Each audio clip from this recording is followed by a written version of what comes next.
Abra, por favor, na carta de Colossenses, capítulo 1, versículo 24 e diante, tá?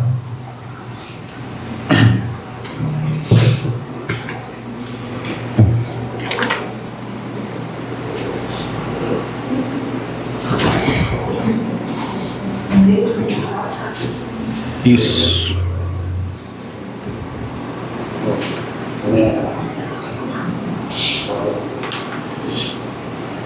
Colossenses, capítulo 1,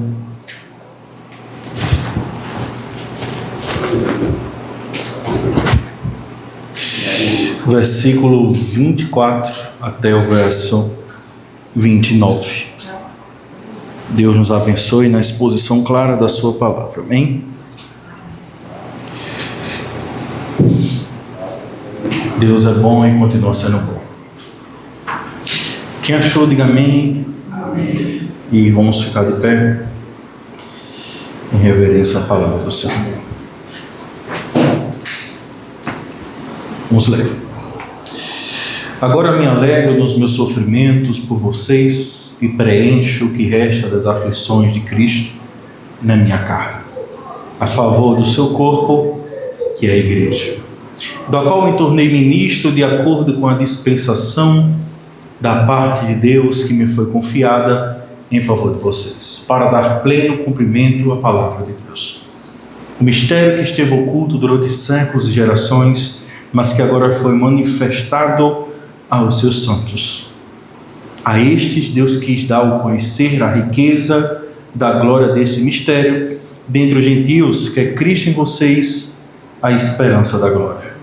Este Cristo nós anunciamos, advertindo a todos e ensinando a cada um em toda a sabedoria, a fim de que apresentemos cada pessoa perfeita em Cristo.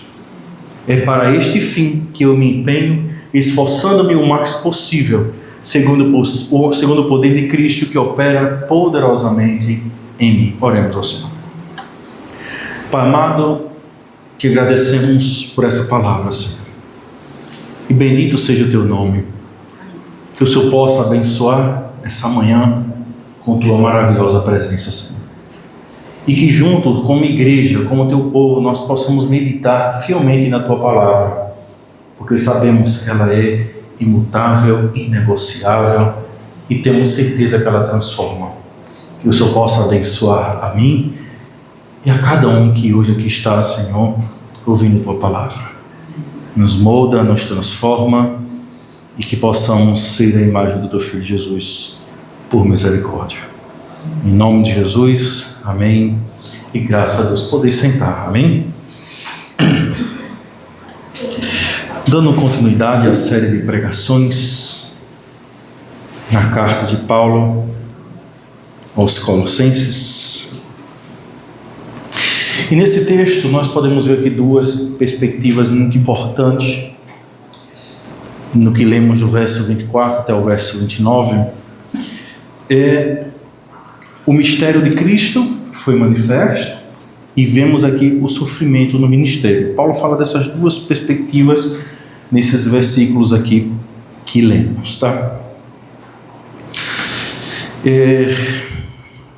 Nós precisamos se submeter a um dos pontos muito fatídicos da nossa geração, que é a busca por resultados rápidos quando se diz respeito à vida cristã. Nós gostamos de conforto de forma imediata e sucesso visível, é o que nós gostamos. Nós gostamos de aplausos, nós gostamos de pessoas que olhem para nós e digam como você está bem, como sua vida vai bem, não é assim não. Mas só Deus sabe o que a gente passa para que as pessoas vejam quem realmente nós estamos nos tornando. A gente cria como se fosse uma carcaça muito dura, né? Começa a criar calos na nossa vida. Isso não é ruim e isso é muito bom. O sofrimento, quando aparece, é visto como um fracasso, abandono ou falta de fé. É uma verdade. Nós devemos aprender mais sobre ser fracassados. E isso é bom para nós, o fracasso, porque mostra a nossa total dependência em Deus. Nós gostamos sempre da aprovação, nós gostamos sempre do acerto, mas o fracasso, ele faz parte da vida cristã e do avanço de uma pessoa que está em Cristo Jesus. Quando eu olho para as pessoas e vejo elas com medo de fracassar, elas nunca entenderam o que é estar em Cristo. Porque todos aqueles que estão em Cristo Jesus, eles fracassam. Porque em algum momento da sua vida você vai confiar em você mesmo. Em algum momento da sua vida você vai colocar sua esperança em você mesmo. Isso é muito comum em nós termos o fator do abandono ou da falta de fé. É comum na nossa vida. A falta de fé, ela faz parte também.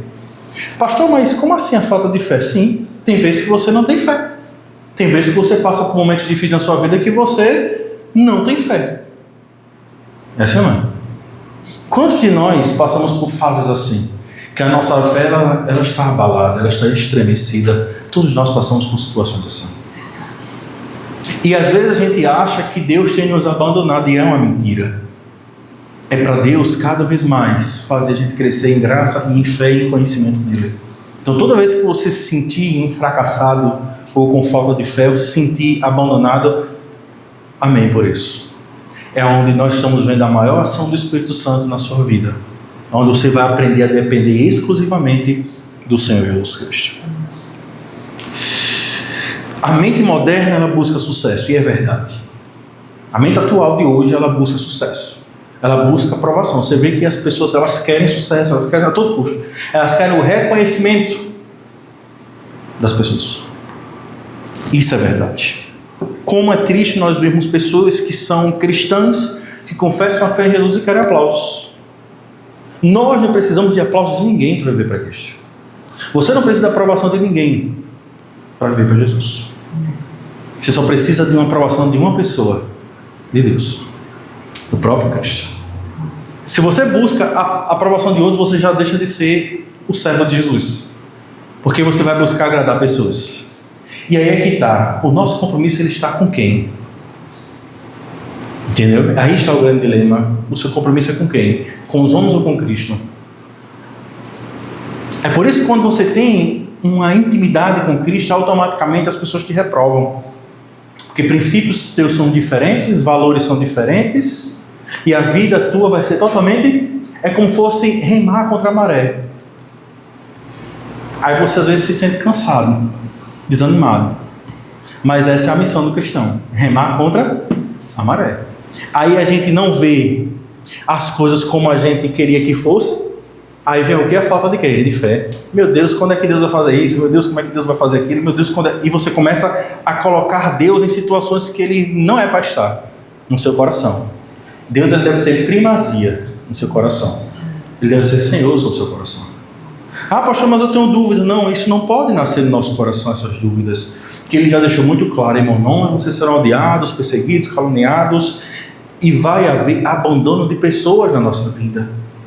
Porque vai ter momentos que você vai ter um choque, vai ter que colidir com essas pessoas, porque a verdade tem que prevalecer. Conhecereis a verdade vos libertará.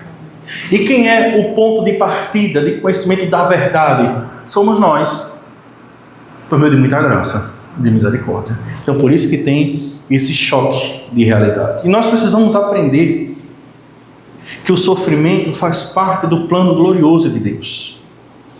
De forma muito especial, ele está ligado ao mistério que agora é revelado, que é Cristo em nós, a esperança da glória.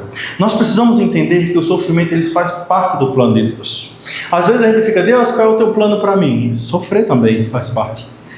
O próprio texto bíblico diz, não fosse apenas chamados para crer em Cristo, mas também para padecer por Ele. Você também foi chamado para padecer por Jesus. Então vai ter um momento na sua vida que você vai se sentir desconfortável, porque Deus vai fazer isso com você. Deus vai te tirar você da sua zona de conforto e colocar você em lugares desconfortáveis. Só assim a gente muda, né? Porque em lugares desconfortáveis a gente começa a se conhecer. A gente precisa estar sempre no aperto, né? Para a gente começar a se conhecer. Para o nosso coração começar a expressar quem verdadeiramente nós somos. Paulo nos mostra 3 grandes verdades nesses textos que nós vamos começar a ver aqui em seguida. O sofrimento ele tem um propósito, amém?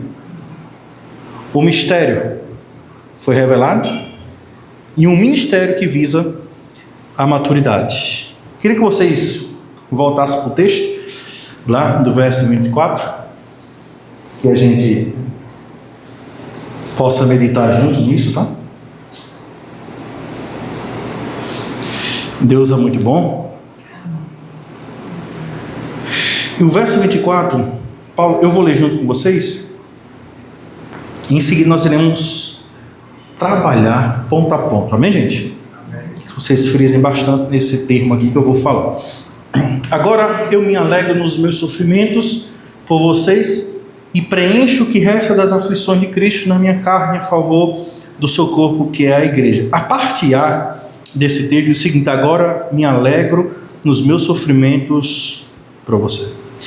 Paulo não glorifica a dor em si mesmo, mas reconhece seu propósito no plano de Deus. Ele sofre por vocês, isto é, em favor da igreja. Observe que Paulo tem um prazer aqui. Aqui existe um prazer em Paulo. Paulo não descarta a evidência da dor, mas ele diz: mas eu tenho um prazer nos meus sofrimentos, eu me alegro, porque enquanto eu sofro, vocês crescem. Imagina só, um sofrimento inválido. Vou explicar para você vai entender. Como assim, pastor? Entrou já aí, já assim. Um homem de Deus sofre, mas a igreja não cresce. É o que Paulo está dizendo. Eu estou alegre pelos sofrimentos que estão vindo sobre mim, sobre minha carne. Estou apanhando, sendo perseguido, mas eu estou vendo em vocês Cristo. Eu estou vendo em vocês crescimento, maturidade. Então eu me alegro por isso. Paulo descarta o sofrimento. Paulo diz: existe algo muito maior do que o sofrimento. É ver pessoas sendo transformadas por Jesus. Vocês observam que Paulo diz: agora me alegro do meu sofrimento por vocês. Paulo diz: está valendo a pena sofrer. Está valendo a pena ser perseguido. Porque eu estou vendo Cristo em vocês. Isso faz toda a diferença. Paulo, ele sofre por Cristo, porque ele entende que Cristo está salvando pessoas. Cristo está alcançando pessoas. Está transformando pessoas. E essa validação, ela é muito importante. Que não existe um sofrimento sem frutos. O sofrimento ele tem que vir baseado em quê? Frutos. Agora eu me alegro. Imagina só. Em meio à dor você é alegre. É uma forma meio que ilógica, né? Às vezes a gente, poxa, como assim? Eu estou sofrendo e estou alegre? É uma coisa um pouco descomum na nossa realidade. Porque a gente, quando sofre, a gente fica triste, né? Gente, Paulo aqui ele inverte os fatores. Você vê que ele foge da lógica humana. Porque a lógica é: eu estou sofrendo, eu vou chorar, vou me esconder. Eu estou feliz. Eu sofro por vocês, que é a igreja de Cristo. E eu estou vendo transformação, estou vendo mudança, estou vendo crescimento. E isso está valendo a pena. Vou dar um exemplo para você. Você fica feliz quando o seu filho está fazendo o que você quer, o que você gosta, o que você aprova. Você tem prazer de se sacrificar por ele ou não tem? Estou falando aqui com pais aqui. Tem ou não tem prazer de sacrificar? Você se quebra todinho. Você faz hora extra, você faz alguma coisa, você faz qualquer coisa. Mas contanto que você veja evidências de alegria naquela pessoa. Mas quando você não vê, você não tem prazer no quê? Eu não vou sofrer de besta não. Quem quer sofrer aqui de besta? Diga amém. Ninguém quer. Você acha que Paulo está feliz em falar que estava alegre em sofrer se ele não visse uma transformação genuína?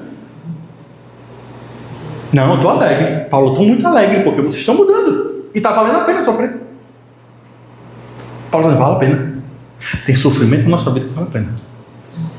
Tem sofrimentos que vale a pena você sofrer pelo outro. Porque existe alguém maior.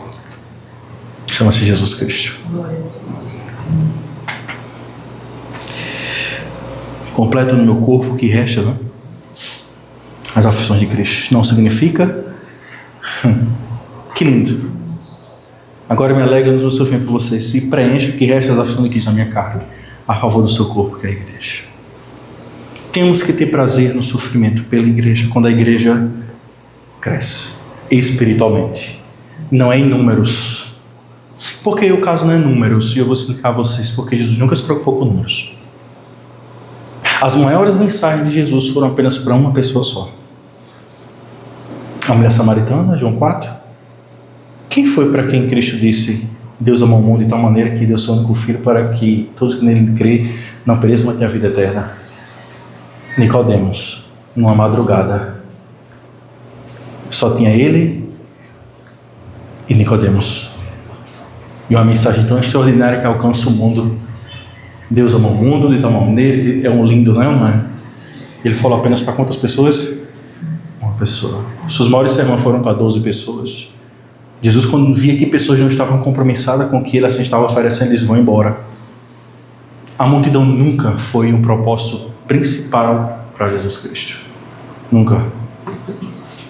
Mas Deus se preocupava com a transformação pessoal.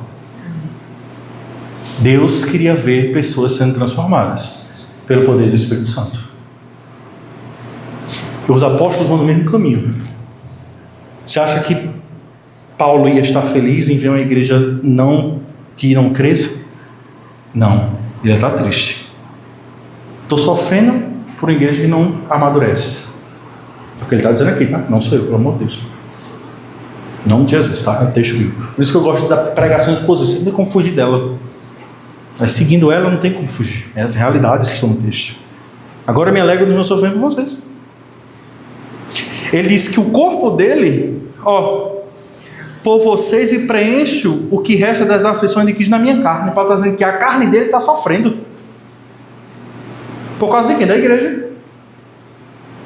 Porque por onde Paulo passava havia o quê? Perseguições, afrontas, morte. Deus é bom também, gente.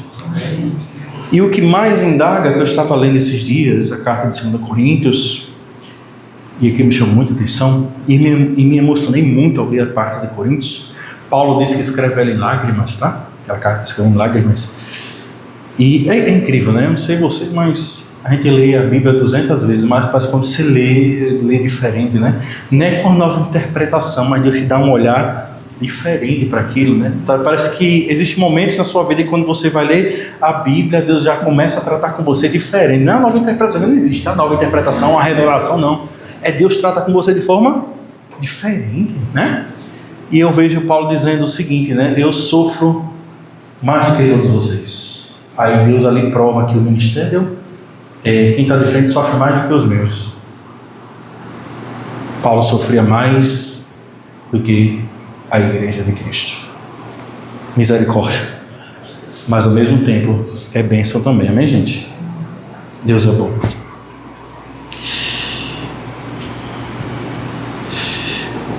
Levar o evangelho traz sofrimento, mesmo na igreja de Cristo.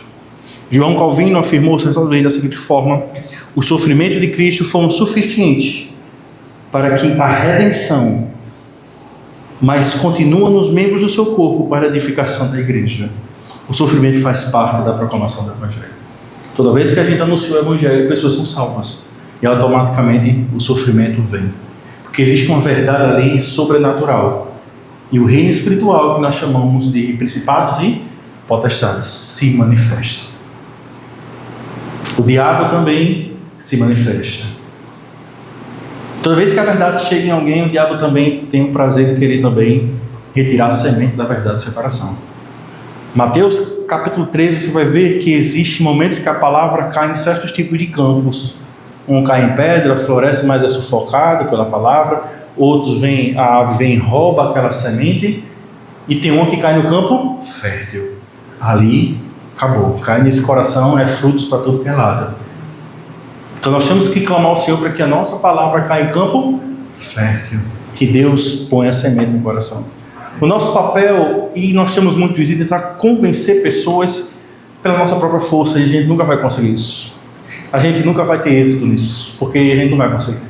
O seu papel é aprender a palavra, se aprofundar no Evangelho de Cristo e se submeter a Ele cada dia, para que quando você falar, saia uma pequena semente com força de um grão de mostarda e caia no coração daquela pessoa e aquela pessoa venha a ser alcançada pela graça.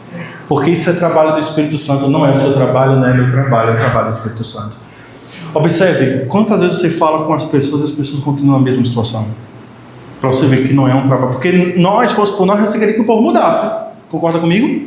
Você queria que as pessoas se transformassem. Fosse por sua força. Mas não é por sua força, é pelo Espírito Santo de Deus. Existe um tempo oportuno. Que tempo é esse? Eu não sei. É um tempo que só Deus sabe. 1000 dias para o Senhor como um dia, um dia para o Senhor como 1000 anos, e assim sucessivamente. Não está no nosso controle. É no controle do Senhor. O apóstolo Paulo, não precisa abrir lá, tá? É incrível essas falas de Paulo. E Atos 9,16 diz o seguinte, Lucas escrevendo: mostrarei quanto lhe importa sofrer. Paulo não entrou na vida ministerial sabendo o que via sobre sua vida, o sofrimento. 2 Coríntios 4, verso 10 ao 12, também Paulo fala sobre o sofrimento no ministério.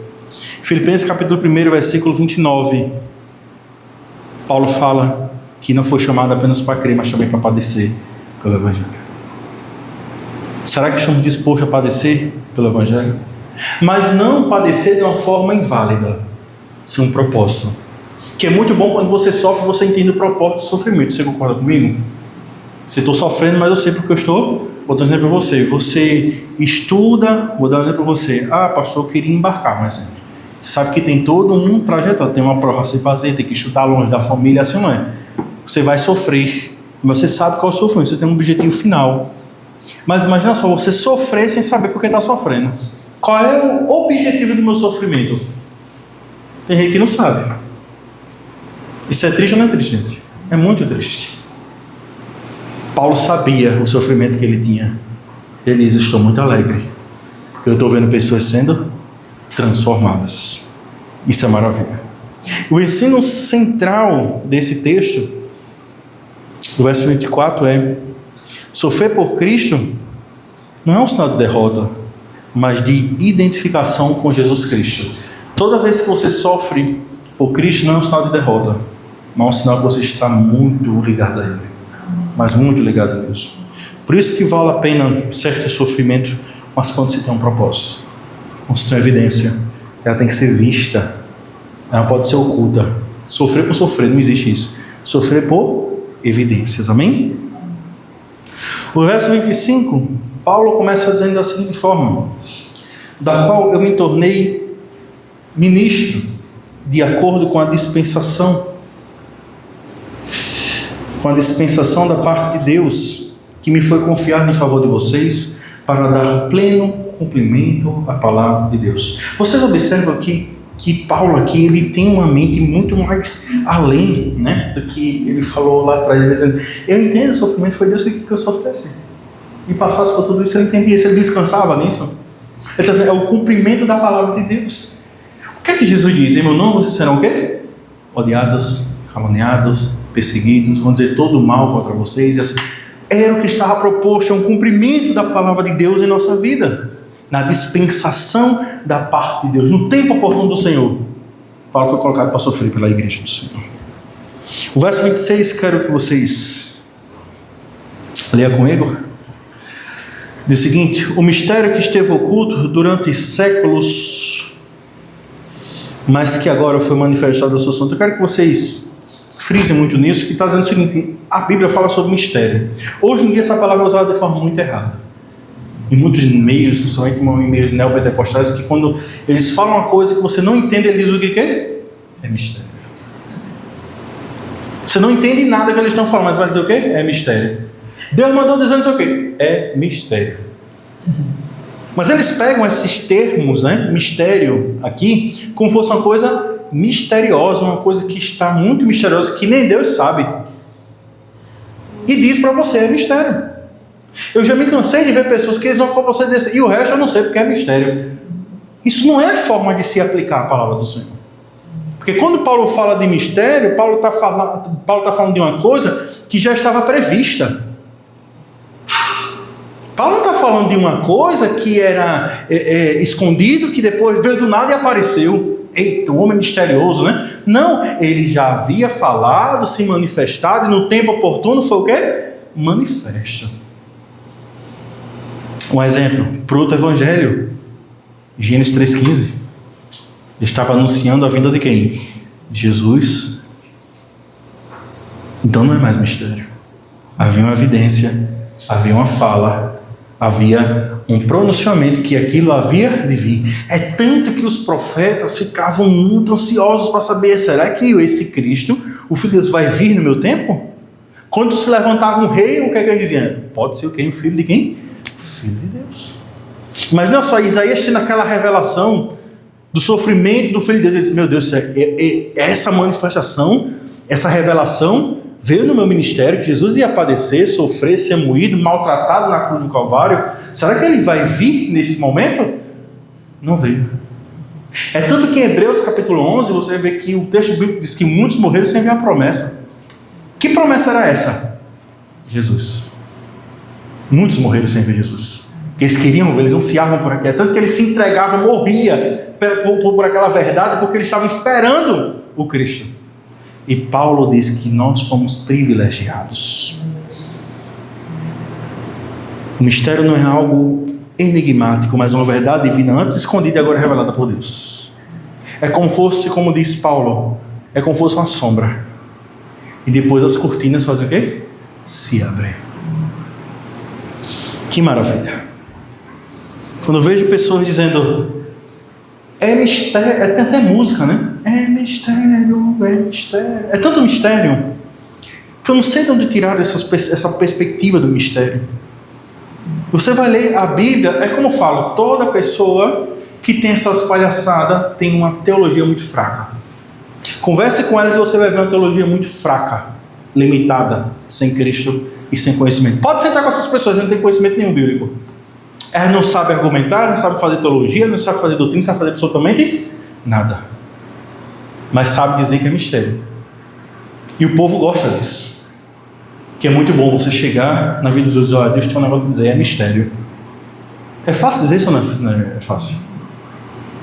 É como se fosse uma coisa oculta que vai acontecer na tua vida e nem ele sabe, nem tu sabe. Aí ele fica ansioso, apreensivo, sabe o quê? Perturba a cabeça de muita gente. Aí você vai, em muitos lugares, você vai ver quantas pessoas sofrem por causa de igreja que dizem isso. E o texto bíblico não oculta que mistério é esse. A Bíblia deixa algo muito claro. A Bíblia diz, Deuteronômio 29, as coisas que estavam ocultas foram reveladas a nós, e o que Deus não quis revelar também não foi revelado a nós. Aí Paulo, na sua primeira carta aos Coríntios, diz, nós não podemos ir além do que está escrito. Paulo bota uma barreira, vou dar um exemplo para você. A Bíblia põe a nós um limite. Você não pode passar daqui. Pode até argumentar, mas você não pode afirmar. Entendeu? É como se fosse Deus tem um campo, tá? E você só pode trabalhar aqui dentro, com a Bíblia dele, com a palavra dele.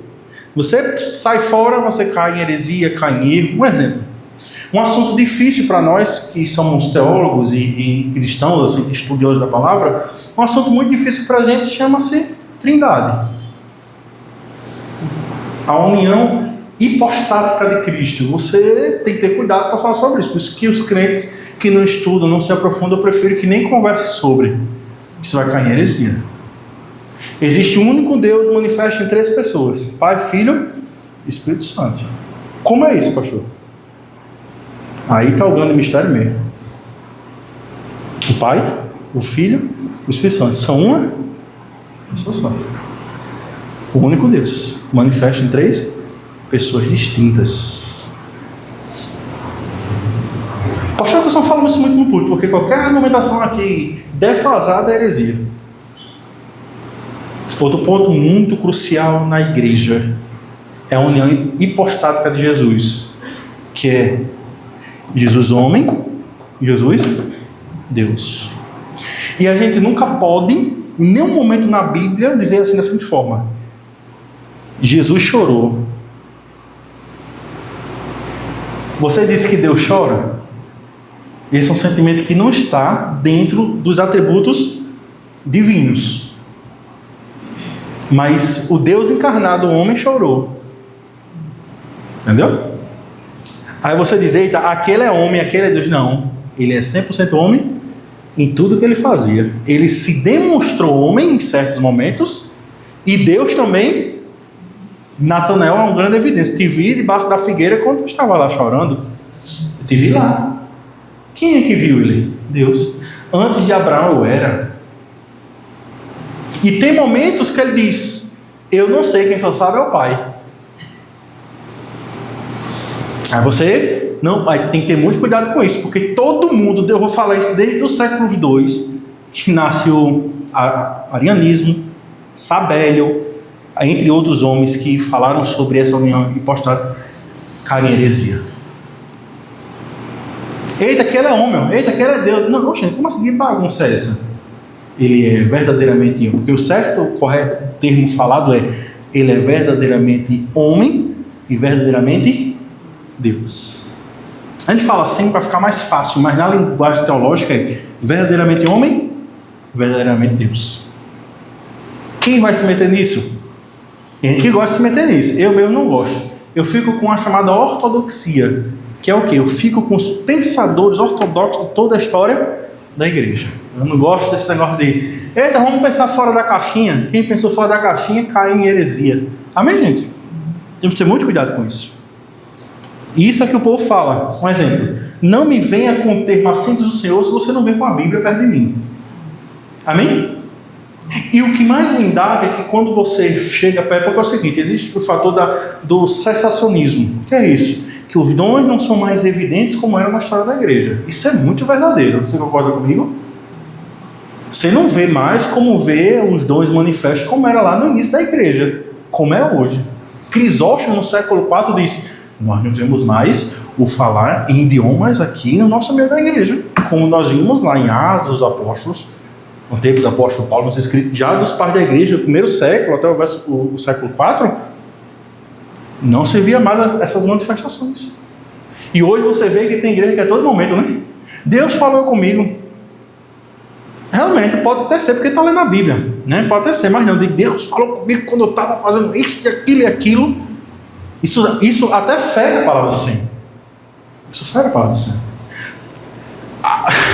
Moisés fala com Cristo, com Deus em um momento. Depois de 40 anos, Deus fala novo com ele. E hoje, todo dia, toda hora, todo instante, é uma fala diferente de Deus. Isso é zombar com o Espírito Santo. Tudo bem, diga que Deus falou com você pela palavra, eu vou ficar muito feliz. Demais.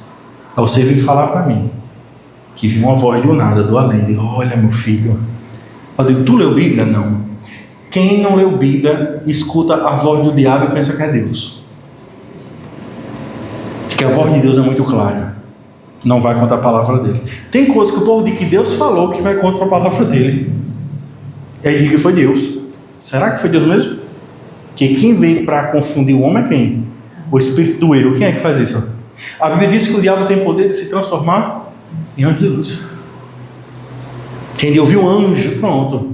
É certo. O diabo está ali. Ô, meu filho, me viu. É verdade.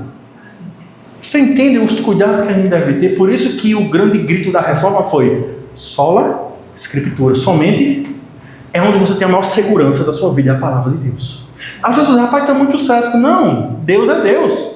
Deus pode falar com você por meio de alguém? Pode, mas isso é muito diluído. Nenhuma coisa. E tem que ser em um ambiente onde a Bíblia, de fato, seja pregada, exposta, é muito sério. Deus pode falar com você. Deus cura? Cura. Deus não cura. Deus, que eu estou curando, eu digo, orem por pessoas que estão enfermas. Põe a mão, ore. Amém, gente?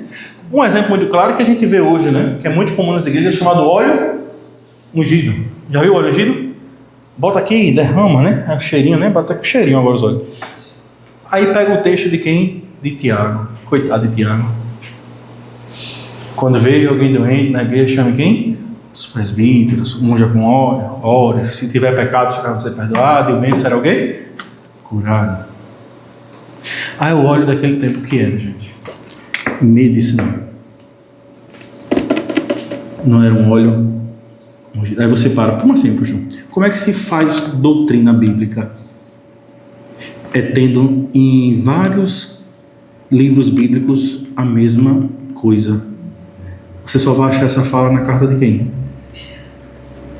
Você vê Paulo falando? Você vê Pedro falando? Você vê João falando? Você vê Jesus falando? Você vê Atos falando sobre isso? Você vê João dizendo que todo mundo é ungido. Dizendo que o Espírito de Deus agora habita nos crentes. Amém? Você é ungido. Que o símbolo da unção simbolizava o Espírito Santo na antiga aliança. Aí João diz, agora não. Agora todo mundo tem a unção. Que é a presença do Espírito dentro do crente. Entendeu como essas coisas que às vezes as pessoas passam despercebido, não leem, aí quer pegar o texto de Tiago, bota aí, derrama o óleo no povo e fala assim, meu Deus, vamos ungir. Não se unge, pastor, se ordena, pastor. Paulo fala, ordena-os, pastor, de ungir, ordena, que ordena, põe as mãos sobre a cabeça, ordenando, e Deus derrama sua misericórdia ali, e acabou-se o ponto final. Amém, gente? A Bíblia diz que meu povo perece por falta de quê?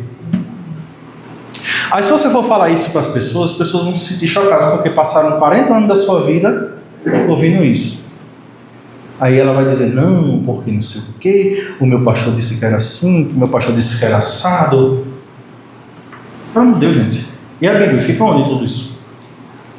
Por isso que é muito importante você estar numa igreja bíblica que estuda a palavra, que te mostra a palavra como ela vai tirando esses espantalhos que fizeram no decorrer desses anos.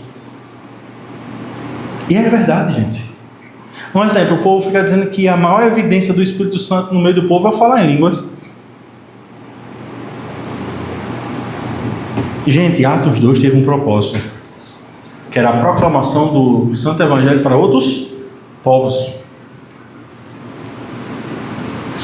Quando eu iniciei, né, nessa caminhada acerca do falar em línguas, essas coisas que foi uma explosão, que quando eu entendi isso, meu Deus do céu, eu aprendi tudo errado. Houve um choque. Por quê? Quando você vê lá as línguas, você vê ele falando em idiomas. É tanto que as pessoas que ali estão em volta do seguinte, eles estão falando a nossa própria língua. Aí hoje em dia você tem aquele choque que vê os irmãos de Assembleia de Deus fazer o quê? Larabacanta, Sara, não sei o quê. Uma língua inata que não existe, uma língua que não tem significado algum. E o texto bíblico diz em Atos 2 que essas línguas eram evidenciadas por idiomas. Tinha um propósito, que era anunciar o evangelho a outros. Vou dar um exemplo para você. Vamos supor que o irmão Everton saísse daqui e fosse para os Estados Unidos, sem saber falar inglês. Deus, por sua grande graça, ia derramar o seu espírito para que ele falasse em inglês para outras pessoas que lá estivessem. Fica à vontade, fica à vontade. Eu entendi a palavra antes. Eu entendi dessa forma. Quando me falava em língua, né?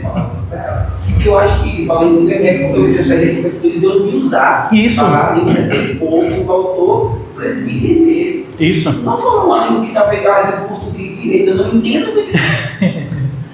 Assim, verdade. Não, sem problema, sem problema. Eu entendi desse jeito, assim, como ele fala em língua, porque uma amiga da gente, respeito. Esse cara é dele. Aí o irmão fala o que é ele. Isso mesmo. Não, Deus sabe. Pronto, é isso daí que eu não. As pessoas pegam toda a sua lambança teológica e dizem, Deus sabe. E joga pra quem? Eu digo, irmão, eu não estou aí não. Que bagunça é essa? Você entendeu como? Então, são essas formas de pensamento que não edificam em nada. Então, você percebe que quando Paulo fala sobre o mistério, Paulo fala sobre Jesus, gente. É essa manifestação que foi exposta, que ele diz que é Cristo em vós, a esperança da glória. É essa união nossa com Jesus. E isso é tão verdadeiro, gente, é tão forte que Saulo de Tarso, no caminho de Damasco, quando ele persegue a igreja, cai ao chão, uma voz que vem do alto de Saulo, Saulo a quem tu persegues, tu não persegues a eles, tu persegue a mim. Mas Paulo estava perseguindo pessoas, não era Jesus de forma literal, não, ele estava perseguindo pessoas porque tinham fé em Jesus. Mas essa união mística, nós com Cristo e Cristo em nós, é tão forte, tão forte, tão forte, que é como fosse o próprio Cristo. Por isso que Paulo diz, Cristo em nós é a esperança da glória. É uma presença transformadora. É quando Cristo entra em nossas vidas, há uma transformação. Eu não consigo compreender uma pessoa que está em Jesus e não muda a vida, continua do mesmo jeito. O amor, a graça, a misericórdia, ela não muda. Tem algo de errado com essa pessoa. De errado não, né? Provavelmente não nasceu de novo. Porque eu conheço pessoas que eram uma coisa e hoje são outras, porque estão em Cristo. Também olho minha vida, minha trajetória, meu Deus do céu, quando olho para trás, meu Deus, como Cristo já trabalhou na minha vida, meu Deus. Ainda falta trabalhar muita coisa, no nome de Jesus, trabalhe mesmo, até o final da minha vida. Porque é assim a vida com Cristo. É transformações, mudanças, para a gente agradá-lo. E reconhecer seu erro. Amém? A primeira evidência de que você é um eleito, não sabe que você reconhece o erro. Eu estou errado, preciso mudar, e é isso mesmo. Amém, gente?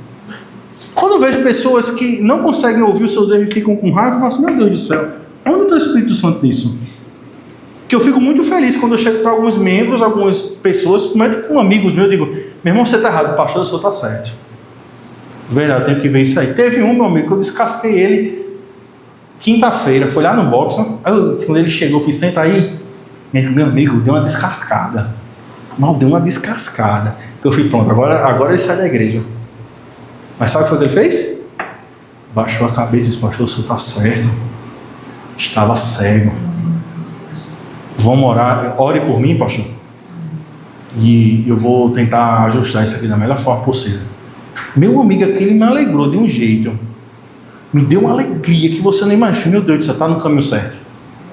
Fosse outro, o que quer fazer? Meu amigo, cheguei lá no pastor, o pastor disse umas coisas para mim. O pastor não fala nada por seu mal, meu irmão.